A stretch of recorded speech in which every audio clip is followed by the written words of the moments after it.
सीमा के पार, line of control के पार तोपें चलनी चाहिए राइट अवे। और पाकिस्तान के जो लॉन्च पैड्स हैं, जो टेररिस्ट कैंप्स हैं, उनकी परखच्चे उड़ाने चाहिए। और असली विलेन ये जो हम बोलते हैं कि सब नॉन स्टेट एक्टर हैं, ना पाकिस्तान की फौज का कोई हाथ है, ना पाकिस्तान की सरकार का, ये शह बकवास है। आपको पाकिस्तान की आर्मी को भी आड़े हाथ लेना होगा, क्योंकि असली विलेन वो हैं। तो आप इनसे शुरू कर सकते हैं, इसके बाद आप एयर स्ट्राइक्स कर सकते हैं पाकिस्तान के टेररिस्ट कैंप्स पे, उनके हेडक्वार्टर्स पे। दूर दराज का इलाका चुनने की जरूरत नहीं है कि जहां पाकिस्तान बोले नहीं साहब आप कबूतर मार के आ गए हैं या कौए मार के आ गए हैं, उसको मौका ही नहीं मिलना चाहिए। सर्व विदित होना चाहिए, इट शुड बी विजिबल।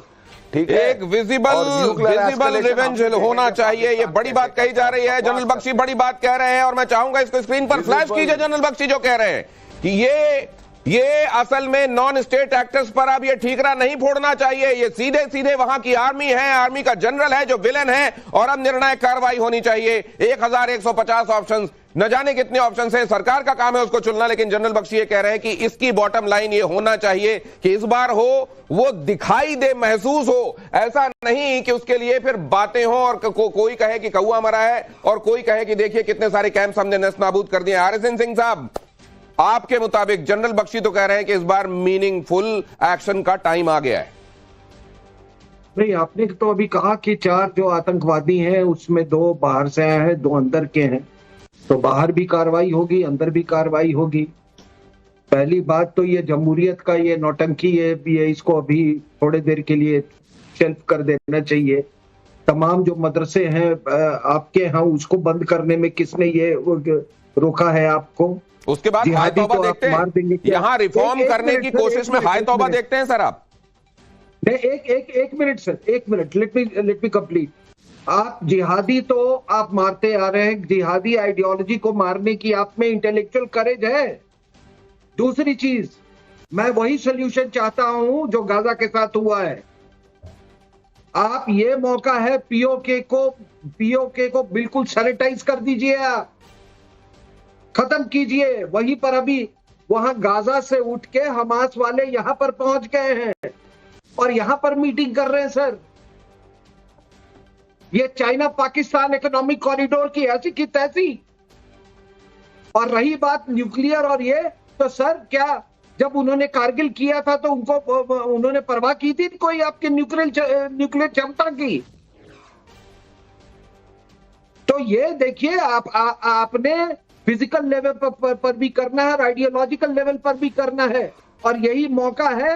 आप जो गाजा में जो ट्रीटमेंट दिया गया है, हम उसी ट्रीटमेंट की हम बात करते हैं। लेकिन आपके यहाँ के लोग पैलेस्टीन का बैग लेके भारत के पार्लियामेंट में आते हैं और हमास का वहां मीटिंग होता है।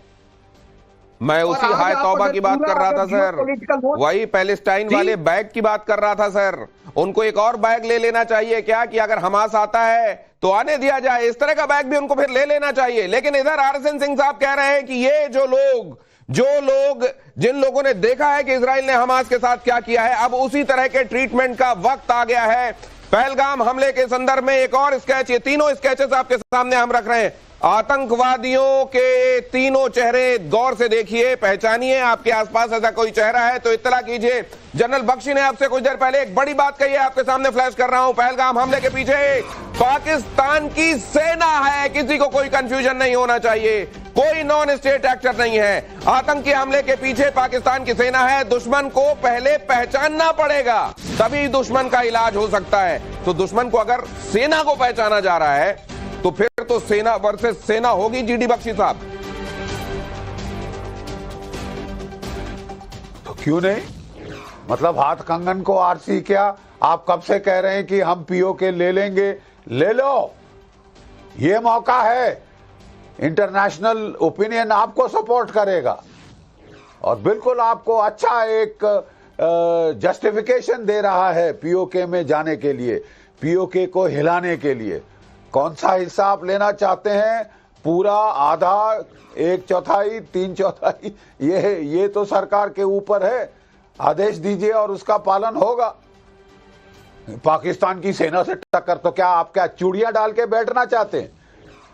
What nonsense, give it back. इससे ज्यादा आप क्या थूका चाटोगे पाकिस्तान का? 3 दिन पहले आसिम मुनीर, उनका आर्मी चीफ, कहता है कि ये हिंदू मुस्लिम मामला है और हम जिहाद करेंगे, और अब उसने कर दी। तो क्या आप हाथ पे हाथ धरे बैठे रहोगे कि नहीं उसने नहीं किया? साहब ये 3 नंबर हैं जिन शगुफों के हम शक्लें दिखा रहे हैं आपको। शक्लें मत दिखाइए, लाशें दिखाइए।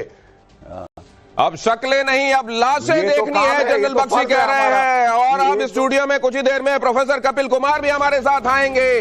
क्या एक पूरा सिनेरियो रहा है, क्या इतिहास ने दिखाया, क्या रीसेंट हिस्ट्री ने बताया, क्या हम आज देख रहे हैं और आगे क्या हो सकता है? क्योंकि आरएसएन सिंह साहब ने कहा कि मुर्शिदाबाद को भी कनेक्ट करके देखो, बांग्लादेश में जो चल रहा है कनेक्ट करके देखो, कश्मीर को आइसोलेशन में मत देखो। पहलगाम आतंकी हमले पर इंटरनेशनल खुलासा, कराची मुजफ्फराबाद से हिंदुओं की हत्या का ऑर्डर आया था। कराची मुजफ्फराबाद से हिंदुओं की हत्या का ऑर्डर था। कराची मुजफ्फराबाद से आतंकवादियों को मिल रही थी कमांड, आतंकियों को पीओके में ट्रेनिंग दी गई और उसके बाद यहां पर भेजा गया। हिंदुओं को कैसे पहचानना है? जाहिर है जिन लोगों ने पैंट उतरवा कर चेक किया है उनको यह सब कुछ बताया गया था कि हिंदुओं की पहचान कैसे कर सकते हो। कलाई में कलावा देखो, माथे पे टीका देखो, अगर ये नहीं इससे नहीं समझ में आ रहा है तो फिर क्या करना है वो भी बताया गया। प्रोफेसर कपिल कुमार, बात कहां से शुरू हुई, आज कहां है, आगे क्या देख रहे हैं आप? अरे ये कब जागेंगे कि गजवा हिंद शुरू हो चुका है? कब ये जागेंगे कि जिहाद हो रही है? कौन थे विक्टिम मुर्शिदाबाद में? कौन थे विक्टिम पहलगाम में? कौन मारने वाले हैं मुर्शिदाबाद में? कौन मारने वाले हैं पहलगाम में? अरे जिस दिन इन्होंने हमास को बुला करके कश्मीर, वहां पाक ऑक्युपाइड कश्मीर के अंदर इन्होंने उन पर फूल बरसाए थे, मैंने उस दिन कहा था कि बहुत बड़ा होने वाला है। जिस दिन बांग्लादेश में एक हुआ था वहां पे, उस दिन सामने आ गया था। और हम कहते हैं जिन्होंने ये किया है वो बख्शे नहीं जाएंगे। अरे करने वाला तो उनका कमांड बैठा है इस्लामाबाद के अंदर, करने वाला उनका कमांड बैठा है ढाका के अंदर, करने वाले बैठे हैं टर्की के अंदर। होता इजराइल तो उसी शाम कल जब ये हुआ था इनके लॉन्चिंग पैड सारे मिसाइल से उड़ा दिए गए होते। किस दिन का आप इंतजार कर रहे हैं कि एक एक करके कटते रहेंगे, एक एक करके मरते रहेंगे? मुझे हंसी आ रही थी, कोई कह रहा था हम तो बड़े सौहार्द से रहते हैं अपने कॉलोनी में। अरे उन रिफ्यूजियों से पूछो जो 47 में आए थे, उनके परिवारों से कितने सौहार्द से रहते थे लाहौर, रावलपिंडी, पेशावर के अंदर, और अचानक एक दिन काट कर डाल दिए गए थे, रेप किए गए थे, भगा दिए गए थे। और इनको एक बात क्यों नहीं बता सकते हम पाकिस्तानियों को, पाकिस्तानियों हम काफिर नहीं है, हम हिंदू है, हमारे में भी खून है, तुमसे ज्यादा देख लेंगे तुमको। लेकिन साहब वही मीटिंग होती रहेंगी, ये होता रहेगा, वो होता रहेगा। क्यों गए थे मोदी जी हाथ मिलाने बांग्लादेश के उस मोहम्मद यूनुस खूनी से? अमित शाह साहब क्रिकेट खिलवाएंगे उस बांग्लादेश की खूनी टीम से, क्रिकेट खिलवाएंगे पाकिस्तान की खूनी टीम से। क्रिकेट ज्यादा जरूरी है